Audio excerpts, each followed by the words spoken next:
Experts tried everything to repair a critical ship engine, but nothing worked until the Admiral called in the daughter of a legendary Navy engineer. The USS Destroyer broke down just 48 hours before the most important mission of the year. 5 seasoned specialists, equipped with diagnostic tools worth millions, had spent days testing every possible component. Nothing made sense. Impossible, Commander Watkins muttered for the 10th time, wiping the sweat from his forehead. We've checked each part 3 times. Separately, they all work, but together. He gestured at the silent, lifeless machine that mocked their efforts. The tension inside the hangar was unbearable. Technicians rushed back and forth, carrying reports that led nowhere. The clatter of tools and keyboards merged into a chaotic symphony of frustration. The deadline was closing in, and everyone knew that failure would cost far more than just their reputations. Admiral Lawson watched grimly. 30 years of experience told him the team needed something drastic. Then a memory surfaced of the finest engineer he had ever met, a man who could hear machines in ways no one else could. "Bring Maya Clark," Lawson ordered suddenly. The room froze. Watkins raised his eyebrows in disbelief. "Sir, Maya Clark is only 16, and she's also the daughter of Brandon Clark, the most gifted engineer this Navy ever had," Lawson replied firmly. "Before his accident last year, he trained her from the age of 8. If anyone can solve this, it's her." A heavy silence followed, broken only by a skeptical laugh. "With all due respect, Admiral, we're trusting our most advanced equipment to a teenager?" But Maya wasn't just any teenager. She had grown up in her father's workshop, surrounded by dismantled engines, worn-out tools, and the constant hum of machines. While other kids played video games, Maya studied every move of her father's hands as he solved problems that baffled entire teams of trained professionals. Brandon Clark's gift wasn't only technical brilliance, it was intuition. He treated machines as if they had voices, whispers that revealed their secrets. "Engines have a language," he often told Maya. "If you listen closely, they'll speak to you." By 12, Maya could identify faults simply by listening to the sounds of an engine. At 14, she quietly repaired cars for classmates, fixes that would have cost hundreds at a real shop. And by 16, after her father's sudden death, she was the only one alive who truly understood his revolutionary methods. But no one at the naval base knew this. When Maya walked into the freezing hangar carrying nothing but a worn school backpack, the looks were instant, skeptical, even mocking. She was just a skinny teenager in old sneakers, standing in front of men in immaculate uniforms and surrounded by equipment worth more than houses. "Are we really doing this?" one technician whispered. Another muttered sarcastically, "What's next? Letting a kid teach us engineering?" Maya heard every word, but her expression didn't change. She had learned long ago that the best answer to doubt wasn't arguing, it was proof. She stepped closer, eyes scanning the massive engine with a sharp, focused intensity. And then, something extraordinary began to happen. Maya walked slowly toward the silent engine, ignoring the whispers and smirks that followed her every step. Watkins folded his arms, wearing the kind of smile that carried more arrogance than patience. "All right, kid," he said in a tone dripping with condescension. "Let me spell it out for you. This is an LM-2500 engine, the heart of advanced naval ships. 5 senior engineers have already failed to fix it. But if you really want to take a look..." His words triggered quiet laughter around the hangar. The technicians exchanged amused glances, convinced this would be nothing more than a short-lived spectacle. Without a word, Maya opened her worn backpack and pulled out a small, polished bronze rod, an object that once belonged to her father. Laughter rippled through the crowd again. "Look, she brought a magic wand," one technician whispered, sparking muffled giggles. What they didn't know was that this simple tool had uncovered more faults in 2 decades than their cutting-edge computers could ever detect. Maya's father, Brandon Clark, had been ridiculed for using old-school acoustic diagnostics, but he had learned it from his grandfather, a locomotive mechanic in the 1940s who could identify faults just by listening to the metal. "Machines never lie, kid," Brandon used to tell her. "People lie. Reports lie. Even computers can mislead. But the sound of a machine, that's always honest." By 8, Maya could identify worn bearings by their unique frequency. By 12, she diagnosed problems invisible to expensive equipment. And by 16, after her father's untimely death, she alone carried the knowledge he had passed down. Knowledge that included a devastating flaw in one specific batch of LM-2500 engines. But no one in that hangar knew this. "Listen here," Watkins snapped, his patience thinning. "We don't have time for games. This isn't a backyard workshop. This is Navy protocol." Maya finally spoke, her voice calm, steady. "Start the engine." "Absolutely not," Watkins shot back. "I'm not risking millions of dollars on some fantasy. You've probably never even seen an engine like this before." "Then how do you expect me to diagnose it?" Maya asked softly, "if I can't hear it run?" Her words silenced the room. Even Watkins hesitated before sighing heavily. "Fine, 15 seconds, no more, and when you fail, you're out of here for good." What Watkins didn't realize was that 15 seconds was exactly what Maya needed. Her father had discovered a flaw in this very model just days before his death, but had never filed the official report. Only Maya had been there, listening, learning, memorizing. As the technicians reluctantly prepared the startup sequence, Maya pressed the bronze rod against the engine's metal skin and closed her eyes. Her father's voice echoed in her memory. "Feel the vibration. Don't just hear it. Every machine has a fingerprint." The engine came alive, vibrating through the hangar floor and into the rod, into her hands, into her very bones. Her face sharpened into a mask of absolute focus. Around her, the chuckles began to fade. Watkins still stood with arms crossed, already planning the excuses he'd give the Admiral. Others even started typing sarcastic remarks into their tablets. But within those 15 seconds, something extraordinary was happening. Maya wasn't just diagnosing a machine. She was defending the legacy of her father. And soon, the men who mocked her would discover that they weren't watching a failure. They were witnessing a revelation. The engine shut down at precisely 15 seconds. Silence fell across the hangar. Maya slowly pulled the bronze rod away from the chassis and opened her eyes, as though finishing a private conversation with the machine itself. "The main shaft bearing shows asymmetrical wear," she said evenly, her calm voice slicing through the silence. "Harmonic vibration at 847 Hz, 12th interval, indicating radial misalignment of about 0.3 millimeters. The fault isn't in the engine, it's in the mounting base." The hangar froze. Watkins blinked, stunned. "Excuse me." "What?" His voice carried disbelief. "Are you saying 5 senior engineers misdiagnosed this because they didn't check the base?" "The base has an internal crack," Maya continued, ignoring his tone. "Likely from the last heavy maintenance. That fracture allows microscopic shifts during operation, which cause progressive misalignment." One of the younger technicians hesitated before speaking. "Actually, I did suggest checking the foundation last week." "Silence," Watkins snapped, cutting him off. His eyes returned to Maya. "Listen, girl.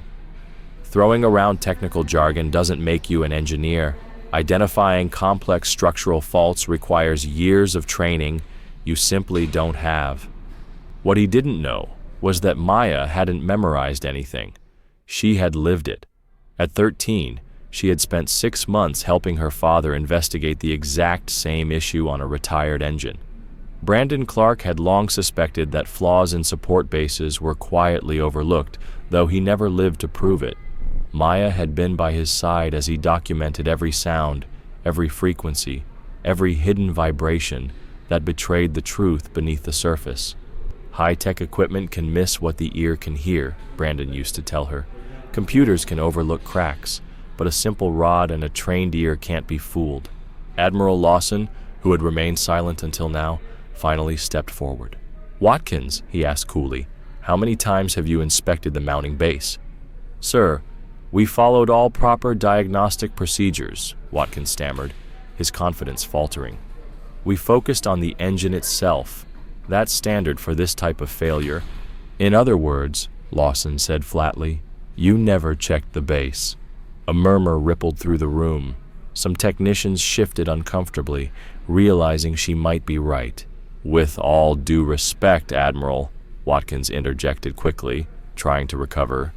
We can't throw away protocols just because of the hunch of a teenager who's never worked on a Navy engine. My father worked on the LM 2500 for 20 years, Maya replied quietly. He even bought one himself to study. He believed defects in the base were underdiagnosed. He was right. The words fell like a stone. Silence spread, and a few men exchanged uneasy glances. Watkins, however, smirked, clinging to arrogance. Oh, I see. You're here to finish your father's unfinished work. How touching. But naval engineering isn't a school project. There are reasons we have strict certifications and regulations. What Watkins didn't realize was that every word, dripping with scorn, was being recorded. Before stepping into the hangar, Maya had quietly activated the recorder on her phone. Her father had taught her one lesson above all: document everything, especially when dealing with those who hide behind authority. You're absolutely right, Maya said, her tone almost unnervingly calm. Protocol matters, which is why I suggest you follow your own. Technical Manual TM2840-241, Section 7.3.2, Structural Integrity Checks on the Mounting Base. Watkins paled slightly. That reference was so precise that even experienced engineers would need to double-check the manual. If the base is intact, Maya continued, her words measured and steady, I'll accept full responsibility for a false diagnosis. But if it's cracked, she let the silence do the work. Then perhaps you'll have some explaining to do about why 5 certified engineers overlooked the most basic structural check. Watkins opened his mouth, but no words came. Around him, the others shifted uneasily. Maya stood motionless, her eyes fixed on him, as if dissecting every flicker of doubt across his face. Because Maya knew the truth her father had taught her long ago. The real battle isn't fought in the engine. It's fought in people's pride. Determination is rarely loud. It happens in silence, inside the minds of those forced to face their own mistakes. For a brief moment, when Maya lowered her head as if in defeat, some thought her confidence had finally cracked. But true resolve grows strongest in silence, fed by the resistance that tries to crush it. The heavy quiet was broken by Admiral Lawson's commanding voice. Watkins, run the structural verification protocol, now. Sir, that will take at least 2 hours, Watkins protested, panic beginning to edge his tone. If we're wrong, we'll lose precious time and... Carry out the order, Lawson cut in, his patience gone. Reluctantly, the team moved. Ultrasound scanners were set up, high-precision instruments calibrated. A knot of engineers crowded around the engine's base. 45 tense minutes later, the first technician stepped back, pale. Commander Watkins, there's a fracture, internal, starting at the west joint, extending about 30 centimeters. Watkins blanched. That must be an error. Check again. Sir, the technician stammered, 3 different systems confirm the same result. The crack is real, and it matches exactly what Miss Clark described. A ripple of disbelief swept through the hangar. Some muttered in shame. Others simply stared at Maya, motionless yet radiant with quiet triumph. How did a 16-year-old see what all our technology missed? Whispered one engineer, his voice heavy with embarrassment. Watkins' face twisted in desperation. She just got lucky. Coincidence. No one can detect structural cracks with a brass rod. That was when Maya finally smiled. Just a faint curve of her lips, but it carried a confidence that made Watkins instinctively step back. You're right, Commander, she said, her calm voice cutting the air like a blade. No one should be able to do that, unless they had access to research my father completed 3 days before his death. The hangar froze. Maya raised her phone, the recording light glowing. My father discovered that a batch of LM 2500 engines manufactured between 2018 and 2019 had systematic defects from a casting flaw. He documented everything, but died before he could make it official. Watkins tried to interrupt, but Maya pressed on. And this isn't just about him. Last week, technician Morrison here raised the same concern, only to be dismissed as irrelevant by you. Morrison nodded quickly, grateful to finally be heard. That's true, sir. I suggested checking the base. I was shut down immediately. Maya's voice hardened, carrying unexpected authority. For the past 40 minutes, I've recorded everything said in this hangar, every refusal to follow safety protocols, every dismissal of valid concerns. Watkins's face flushed crimson. You can't record military conversations. Actually, I can, Maya replied evenly. Under the Whistleblower Protection Act, expanded in 2019, civilian consultants are allowed to document evidence of negligence or discrimination on military grounds. Lawson stepped forward, his expression dark. Watkins, how many inspections have been ignored under your command? Sir, we followed all standard protocols. Protocols? Lawson snapped. That excludes structural checks? That silence your own men? That almost cost us this mission? Watkins opened his mouth, but no defense came. The truth was undeniable. Maya stood calmly, her voice as steady as steel. Commander Watkins, you said naval mechanics isn't a hobby. You're right. It's a responsibility. And when arrogance replaces responsibility, lives are put at risk. Watkins tried one last defense. Admiral, she may have found one issue, but at the end of the day, she's just a girl. No training, no qualifications. Lawson's reply was cold, final. A girl who just saved a mission that 5 of my engineers couldn't. A girl who documented not only the fault, but the arrogance and negligence that failed this ship. The only person here who upheld her responsibility today is her. The weight of reality crashed down. Decades of Watkins' career collapsed in a single moment, undone by the determination of the very teenager he had mocked. Maya slid her phone back into her pocket, slung her faded backpack over her shoulder, and whispered the words her father had taught her. Machines don't lie. People lie all the time, Maya said quietly, her hand on the strap of her faded backpack. But machines are always honest about their problems. Maybe it's time more people learned that lesson. As she walked toward the exit, the silence in the hangar was suffocating. Technicians looked away, avoiding Watkins's gaze, shame heavy in their expressions.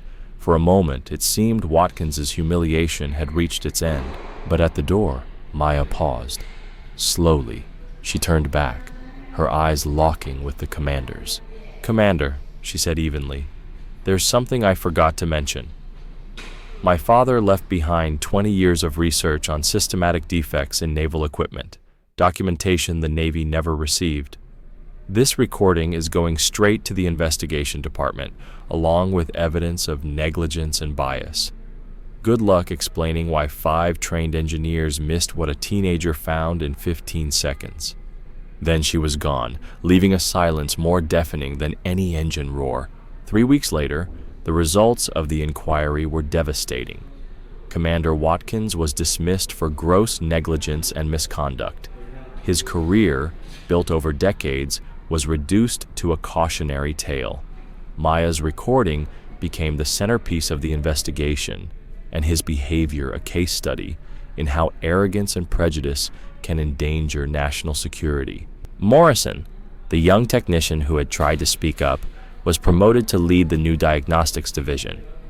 His first words to the team were simple but unforgettable. The most important thing I've learned is that competence has no age, no background, no limits. As for Maya, her life was forever changed. Admiral Lawson, deeply impressed, called her in privately. I want you to lead our new program for early fault detection. I'll personally arrange a full scholarship in naval engineering with guaranteed employment in the Navy after graduation. Maya smiled faintly. With all due respect, Admiral, My father always said that the freedom to speak truth is worth more than any paycheck. I think I can do more as an independent consultant. 18 months later, Maya Clark was the youngest and most sought-after diagnostic consultant in the nation. Her company, Clark Diagnostic Solutions, quickly gained prestige for uncovering flaws even the most advanced machines couldn't detect. True to her father's vision, she built her team from the ground up, hiring young, overlooked talent from diverse communities and giving them the same chance she had been denied. Because Maya knew better than anyone, machines never lie, but people must learn to listen. Competence has no color, no age, no zip code, became the unofficial motto of Clark Diagnostic Solutions. It only requires ears willing to listen and a mind willing to stay open. In an interview with a leading naval magazine, Maya was asked how it felt to overcome so much prejudice. She smiled gently and answered, "I didn't overcome prejudice. I simply proved it irrelevant in the face of real competence. My father taught me, machines never lie about their problems, and people shouldn't lie about their abilities." Watkins, meanwhile, faced a very different fate. His name was permanently stained by the investigation, and Maya's case became infamous throughout naval engineering circles. He eventually took a minor administrative job at a small consulting firm, far from the engines he once commanded. In one interview, an employer bluntly asked him, "Aren't you the officer who was fired after a teenager uncovered flaws your team missed?" The irony wasn't lost on him. The man who had once mocked others for their supposed incompetence now found his own reputation reduced to a cautionary footnote. Maya, on the other hand, built her legacy. She visited schools in underserved communities, carrying toolkits and teaching students about diagnostics. "My father used to say, 'Wasted talent is a crime against the future,'" she told them. "Each of you could have the next big idea that saves lives." One boy, just 14, asked her, "How did you know you could prove you were right?" Maya remembered her father's bronze rod and smiled. "I didn't. But I knew that giving up without trying would be the only real defeat. Competence always finds a way to reveal itself, if you have the courage to keep going." Her story spread like wildfire within the Navy. Young engineers spoke of the Clark lesson, a reminder that true expertise doesn't come from arrogance or appearances, but from the humility to listen and the determination to persist. Maya proved that the best revenge against prejudice is not destroying those who doubted you. It's building a success so undeniable that doubt itself becomes irrelevant. She transformed mockery into respect, disdain into admiration, and a simple bronze rod into the symbol of a new era in naval diagnostics. And so Maya Clark's name became legend.